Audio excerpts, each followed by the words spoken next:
Hello students, मैं Sachin Singh Solanki विक्लान academy के platform पर आज एक नई वीडियो के साथ। आज के इस वीडियो के अंदर हम बात करेंगे कक्षा 12 के भौतिकी के अगले टॉपिक के बारे में। अगला टॉपिक क्या हमारे पास, विद्युत क्षेत्र। इसके पहले वाले वीडियोस के अंदर मैंने आपको विद्युत बल के बारे में बताया। आज हम बात करेंगे विद्युत क्षेत्र के बारे में। तो सबसे पहले हम समझते हैं विद्युत क्षेत्र क्या होता है और किस टाइप से हम इसको डिफाइन कर पाएंगे, किस टाइप से हम इसको परिभाषित कर पाएंगे। तो देखिए, सबसे पहले अगर मैं बात करता हूँ तो मैंने एक टाइप का प्लस क्यू आवेश लिया और एक नया जो टर्म है वो मैं जोड़ूंगा, ठीक है ना, मतलब नया एक नाम जोड़ूंगा, इसे हम बोलेंगे क्यू नॉट। क्या बोलेंगे? Q not. ये हमारे पास एक धनावेश है, ये क्या हमारे पास एक धनावेश है, ठीक है ना। तो इसको हम नॉर्मली पहले बोलेंगे हम क्या, स्रोत आवेश। कौन सा आवेश? स्रोत आवेश। स्रोत आवेश। ये स्रोत आवेश क्या करता है बेटा, अपनी तरफ एक तरह का फील्ड बनाता है, एक तरह का क्षेत्र बनाता है। कैसा क्षेत्र, जिसके बारे में भी आपको बताऊंगा आगे। और अभी आगे याद रखिएगा, इस टाइप का अपनी तरफ क्या बनाता है, एक तरह का क्षेत्र बनाता है ऐसा, ठीक है। मतलब यहाँ जो लाइंस आप देख रहे हैं, ये रेखाएं देख रहे हैं, सारी रेखाएं कैसे बाहर निकलेगी। तो यहाँ पर अगर कोई आवेश है, कोई धन आवेश, स्रोत आवेश, उसे बोलते हैं जो अपने तरफ क्या करता है, इस तरह का क्षेत्र बनाता है, वो क्या कहलाता है, स्रोत आवेश। जो दूसरा आवेश बेटा मेरे पास दे रखा है, इसे मैं बोलता हूं क्या, एकांक धनावेश। इसे क्या बोलता हूं, एकांक धनावेश। धनावेश, ठीक है, इसे हम एकांक धनावेश बोलते हैं। ये क्या कहलाता है, ये हमारे पास एक टाइप का धनावेश होता है जो अपने आसपास क्या होता है, क्षेत्र नहीं बना पाता है। ये क्षेत्र नहीं बना पाता है। अब विद्युत क्षेत्र का मतलब क्या होता है कि इस आवेश के, ये जो स्रोत आवेश है, इसके पास में अगर कोई एकांक धनावेश लाते हैं, क्या लाते हैं, एकांक धनावेश लाते हैं, तो उसके ऊपर एकांक धनावेश जितने बल का अनुभव करता है अपने ऊपर, वो क्या कहलाता है, विद्युत क्षेत्र। मतलब क्या कहने का मेरा है कि अगर मैं इस क्यू आवेश को यहाँ पर ले आता हूँ, इस क्यू आवेश को यहाँ से मैं कहाँ ले आता हूँ, यहाँ ले आता हूँ, ठीक है। अब ये अगर क्यू आवेश में यहाँ ले आया तो ये आवेश इसके ऊपर क्या करेगा, एक बल लगाएगा, क्योंकि ये भी कैसा है, धनावेश है, और ये भी कैसा है, धनावेश है। तो ये धन इस धन के ऊपर क्या लगाएगा, एक तरह का प्रतिकर्षित बल लगाएगा। तो जितना बल ये अपने ऊपर अनुभव करता है वो क्या कहलाता है, विद्युत क्षेत्र।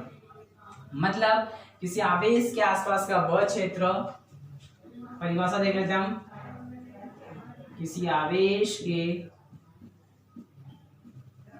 आसपास का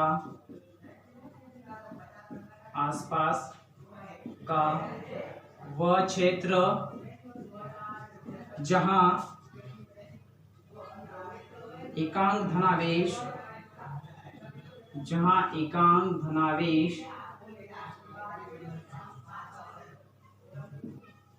एकांक धनावेश को लाने पर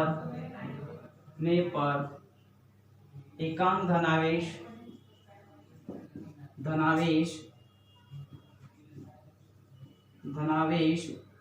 अपने ऊपर एक बल का अनुभव करता है, एक बल का अनुभव करता है। तो वो जितने बल का अनुभव करता है वो क्या कहलाता है, विद्युत क्षेत्र। मतलब ये पूरी परिभाषा इसकी है विद्युत क्षेत्र की, ठीक है ना, नोट करिए इसे।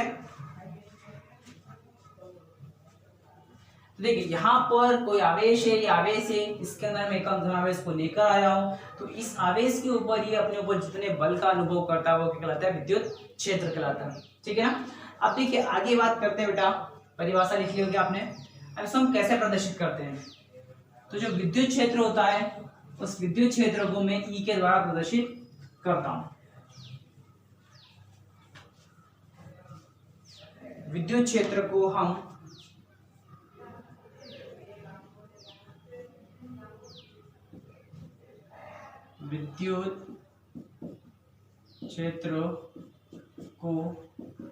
ई के द्वारा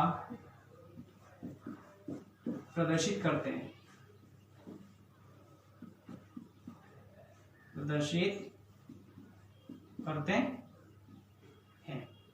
तो यहां पर ई का जो मैं मान लिखूंगा वो क्या आएगा बेटा, ई बराबर एफ बटा क्यू नॉट। ये क्या है, क्यू नॉट, एकांक धनावेश। इसको टेस्ट आवेश भी बोलते हैं। कौन सा आवेश? टेस्ट आवेश, ठीक है ना। इसके ऊपर ये साइन लगाना, सिंबल किसका? सदिश का, क्योंकि आगे मैं आपको लिखाऊंगा कि विद्युत क्षेत्र कैसी राशि है? सदिश राशि है। तो ई बराबर कितना हो जाएगा? 1 में क्यू नॉट, ठीक है, ये हो गया। अब इसका मात्रक, अगर मैं इसके मात्रक की बात करूं तो देखिए बल का मात्रक क्या होता है? एफ क्या है? बल, और क्यू क्या है? आवेश है। तो बल का मात्रक क्या होता है? न्यूटन, और आवेश का मात्रक क्या होता है? कूलॉम। तो इसका मात्रक क्या हो जाएगा? न्यूटन पर कूलॉम, मात्रक क्या जाएगा? न्यूटन पर कूलॉम। अब इसका विमीय सूत्र, विमीय सूत्र, तो विमीय सूत्र क्या था बेटा? न्यूटन का विमीय सूत्र मैं पहले बता चुका हूं, ठीक है ना। बल का विमीय सूत्र मैं आपको पहले बता चुका हूं, क्या? m(l)t-2, और इसका कितना हो जाएगा? a और t। इन वैल्यूज का ऊपर ले जाइए तो कितना हो जाएगा? m(l) रहेगा, t ऊपर जाके t की घात 3 हो जाएगा, -3, और a की घात -1। तो ये क्या हो जाएगा? विद्युत क्षेत्र का विमीय सूत्र हो जाएगा, ठीक है। तो इसको ई के द्वारा प्रदर्शित करते हैं। ई बराबर 1 में क्यू नॉट हो जाएगा, मात्रक न्यूटन पर कूलॉम, विमीय सूत्र हो गया ये चीज। अब देखिए इसके बाद हम बात करते हैं कि मैंने ई के ऊपर एक तरह का सदिश लगाया। क्या लगाया? सदिश, तीर का निशान लगाया। तो मतलब क्या है इसका कि जो विद्युत क्षेत्र होता है वही कैसी राशि है? सदिश राशि है। तो आप यहां पर लिख लीजिए इसके बाद में, विद्युत क्षेत्र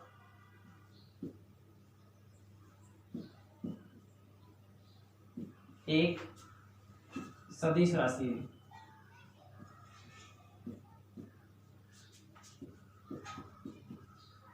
राशि, अगर ये सदिश राशि तो इसकी कोई दिशा होगी, तो इसकी दिशा धन आवेश से ऋण आवेश की तरफ होती है। राशि है जिसकी दिशा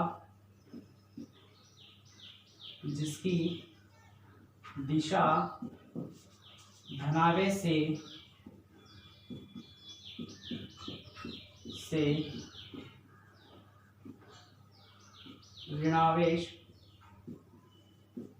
की ओर होती है, ठीक है। जिसकी दिशा क्या होती है बेटा? धनावेश से ऋणावेश की ओर होती है। तो ये बारीक बारीक बातें आप याद रखना, ठीक है ना। इसको मैं और ऐसे भी लिख सकता हूँ, ठीक है। ब्रैकेट में आपके लिए प्लस क्यू से ये तीर का निशान माइनस क्यू की तरफ, ठीक है ना। मतलब जो दिशा आएगी वो धनावेश से क्या आएगी? ऋणावेश की तरफ आएगी, ठीक है ना। तो ये हमारे पास हो गया इसके बारे में। चलिए इसे नोट करिए। देखिए अब आगे बात करते हैं किसी धनावेश, एकांक धनावेश के कारण विद्युत क्षेत्र की तीव्रता, ठीक है ना, वो हम बात करेंगे। तो अगला टॉपिक हमारा प्लस क्या आ जाएगा?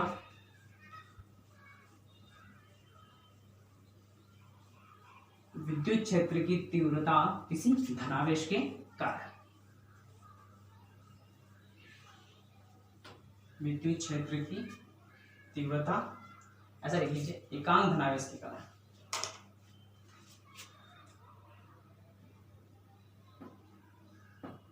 एकांक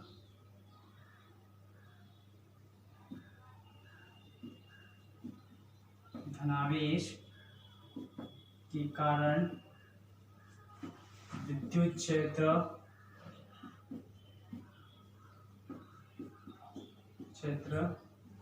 की तीव्रता। हम विद्युत क्षेत्र को विद्युत क्षेत्र की तीव्रता भी बोल सकते हैं। विद्युत क्षेत्र को क्या? विद्युत क्षेत्र की तीव्रता भी बोल सकते हैं, ठीक है। अब कैसे? देखिए हमारे पास माना कि एक स्रोत आवेश है, ये जिसने अपनी तरफ क्या बनाया? इस टाइप का एक विद्युत क्षेत्र बना रखा है, ठीक है। इस टाइप का विद्युत क्षेत्र बना रखा है, और ये हमारे पास क्या है? Q not. इसको क्या बोलते हैं? एकांक आवेश।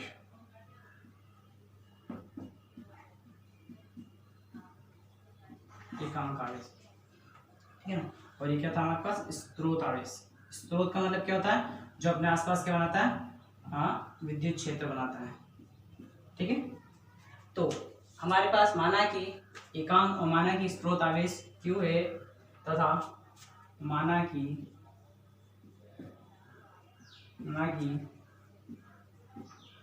हमारे पास एक स्रोत आवेश आवेश Q जिसके आसपास का क्षेत्र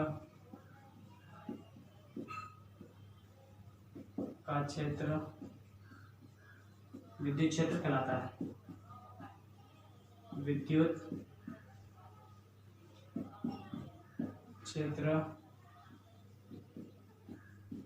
कहलाता है। उस विद्युत क्षेत्र के अंदर एकांक आवेश को लाने पर बल कहलाता है तथा एकांक धनावेश Q नॉट को विद्युत क्षेत्र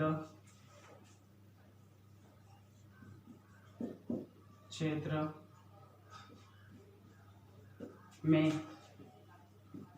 लाने पर विद्युत बल।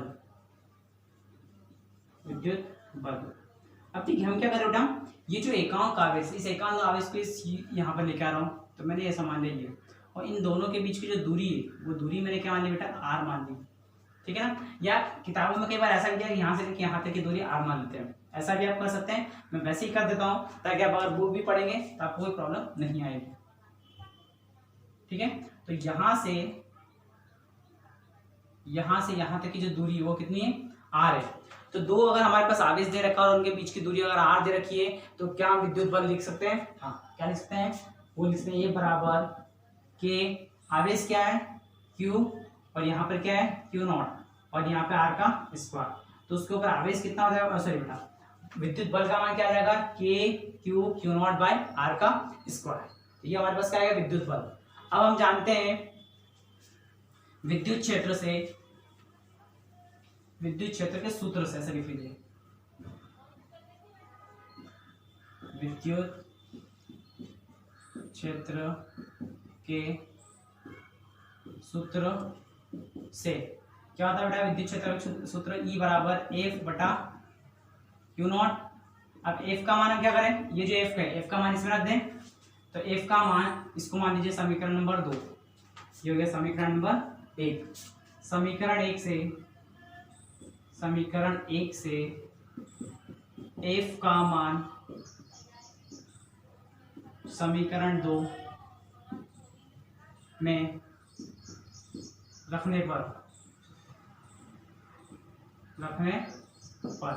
तो कितना हो जाएगा, E बराबर F क्या है, K Q नॉट अपॉन में R स्क्वायर और पूरे के बटे में क्या आ जाएगा, Q नॉट, कौन सा वाला, ये वाला। क्या इस Q नॉट से इस Q नॉट को काट दूं तो जो बचेगा अपने पास आंसर आ जाएगा K Q अपॉन में R का, सॉरी छोटा वाला R का स्क्वायर। तो इलेक्ट्रिक फील्ड कितना आ गया, विद्युत क्षेत्र कितना आ गया, K Q अपॉन में R का स्क्वायर। तो ये एकांक धनावेश को अगर हम लेके आएंगे तो उसके ऊपर जो बल आएगा उस बल के कारण विद्युत क्षेत्र कितना आएगा, K Q अपॉन में R का स्क्वायर। ठीक है, देखिए यहाँ पर एक चीज और, यहाँ पर आपने जो फॉर्मूला देखा है K Q अपॉन में R स्क्वायर, इसमें हमारे पास एकांक आवेश नहीं आ रहा है। क्या नहीं आ रहा है, एकांक आवेश का मान नहीं आ रहा, मतलब Q नॉट हमारे पास कट गया। तो देखिए यहाँ से क्या लिखता हूं मैं, E equal to K Q upon में R का स्क्वायर, यूनिट इसकी न्यूटन पर कूलम। अब यहाँ पर हमारे पास Q नॉट नहीं आ रहा, कौन सा, ये वाला एकांक आवेश। इसका मतलब क्या है कि एकांक आवेश नहीं आ रहा, तो जो विद्युत क्षेत्र की तीव्रता होती है वो एकांक आवेश पर निर्भर नहीं करती है। ठीक है ना, एकांक आवेश कहीं भी रखा हो इससे फर्क पड़ेगा, लेकिन विद्युत क्षेत्र एकांक आवेश Q नॉट से उसके ऊपर कोई फर्क नहीं पड़ेगा। ठीक है ना, वो कहाँ रखा है डिस्टेंस से फर्क पड़ेगा, लेकिन Q नॉट का कोई प्रभाव नहीं पड़ेगा। तो एकांक आवेश विद्युत क्षेत्र की तीव्रता पर, ऐसा करिए नोट करके, विद्युत क्षेत्र की तीव्रता पर एकांक आवेश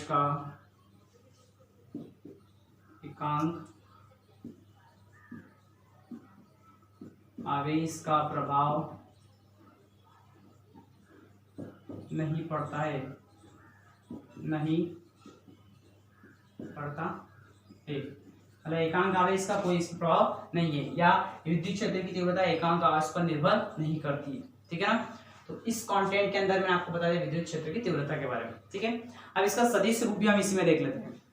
विद्युत क्षेत्र में बताया सदिश होता है, तो सदिश रूप में हम उसे कैसे लिखेंगे इसके बारे में बात करते हैं। ये वाला हमारा डिवीजन हो गया हमारे पास।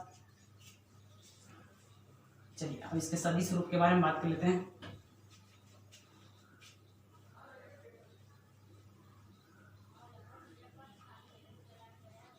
तो देखिए सदिश रूप में कैसे लिखेंगे हम विद्युत क्षेत्र की तीव्रता को। सदिश रूप, ठीक है ना। तो हमारे पास क्या सूत्र होता है बेटा, हमारे पास होता है E बराबर के क्यू अपॉन में R का स्क्वायर। इसको सदिश रूप में आप लिखोगे तो कैसे हो जाएगा, E के ऊपर सदिश बराबर के क्यू अपॉन में R सदिश का स्क्वायर इंटू R के ऊपर केप, R के ऊपर केप। मैंने विद्युत बल में भी आपको बताया था R केप का मतलब क्या होता है, एकांक सदिश। R केप का मतलब क्या होता है, एकांक सदिश। और एकांक सदिश का मान हमें पता है क्या होता है। ठीक है, क्या होता है एकांक सदिश का, R सदिश अपॉन में R सदिश का परिमाण। तो इसका एक सदिश रूप होगा वो क्या हो जाएगा, एक सदिश रूप हो जाएगा। और यहाँ पर R केप का अगर मैं मान रख देता हूँ तो और क्या हो सकता है इसमें, E सदिश बराबर के क्यू अपॉन में R सदिश की घात 3 इंटू R सदिश। ठीक है ना, या फिर हम इसे R सदिश का परिमाण भी लिख सकते हैं। कैसे, या आप यहाँ न लगा के इसको ऐसे भी लिख सकते हैं ये। ठीक है ना, तो उसकी घात क्या जाएगी, 3 आ जाएगी। तो यहाँ पर क्या बेटा, ये इसका सदिश रूप हो गया। कई बार परीक्षाओं के अंदर इस टाइप का ऑब्जेक्टिव परीक्षा ऑब्जेक्टिव रूप में इसको पूछा जा सकता है। तो दोनों सदिश रूप इसके याद करिएगा। ठीक है ना, इसके अगले वीडियो के अंदर हम देखेंगे इसके विद्युत द्विध्रुव के कारण इसका ऊपर क्या प्रभाव पड़ता है उसके बारे में। ठीक है, धन्यवाद।